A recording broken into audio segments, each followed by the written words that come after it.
बेटे और बहू को मिला सबक। किसी गांव में एक बेटे बूढ़ा व्यक्ति अपने बेटे और बहू के साथ रहता था। परिवार सुखी संपन्न था। किसी तरह की कोई परेशानी नहीं थी।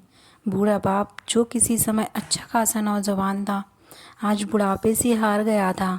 चलते समय लड़खड़ाता था। लाठी की ज़रूरत पड़ने लगी।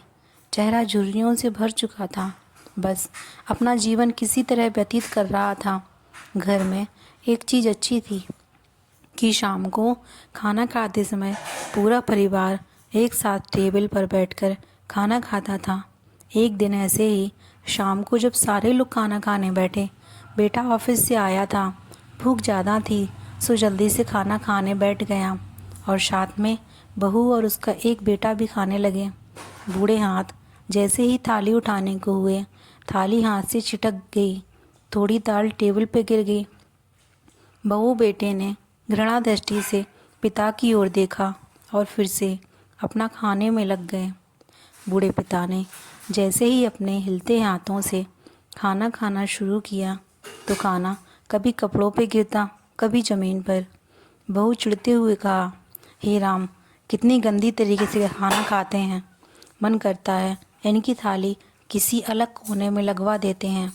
बेटे ने भी ऐसे सिर हिलाया जैसे पत्नी की बात से सहमत हो। उनका बेटा यह सब मासूमियत से देख रहा था। अगले दिन पिता की थाली उस टेबल से हटाकर एक कोने में लगवा दी गई। पिता की डबडबाती आंखें सब कुछ देखते हुए भी कुछ बोल नहीं पा रही थीं।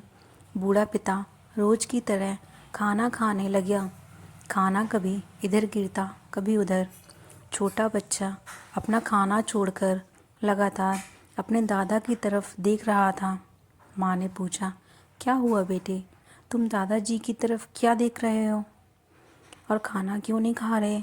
बच्चा बड़ी मासूमियत से बोला, माँ, मैं सीख रहा हूँ कि वृद्धों के साथ कैसा व्यवहार करना चाहिए। जब मैं बड़ा हो जाऊँगा और आप लोग बूढ़े हो जाओगे तो मैं भी आपको इसी तरह कोने में खाना खिलाया करूँगा। बच्चे के मुँह से ऐसा सुनते ही बेटे और बहू दोनों कांप उठे। शायद बच्चे की बात उनके मन में बैठ गई थी, क्योंकि बच्चा ने मासूमियत के साथ एक बहुत बड़ा सबक दोनों लोगों को दिया था। बेटे ने जल्दी से आगे बढ़कर पिता को उठाया और वापस टेबल पे खाने के लिए बिठाया, और बहू भी भागकर पानी का गिलास लेकर आई कि पिताजी को कोई तकलीफ़ ना हो। माँ बाप इस दुनिया की सबसे बड़ी पूंजी हैं। आप समाज में कितनी भी इज्जत कमा लें या कितना भी धन इकट्ठा कर लें, लेकिन माँ बाप से बड़ा धन इस दुनिया में कोई नहीं है।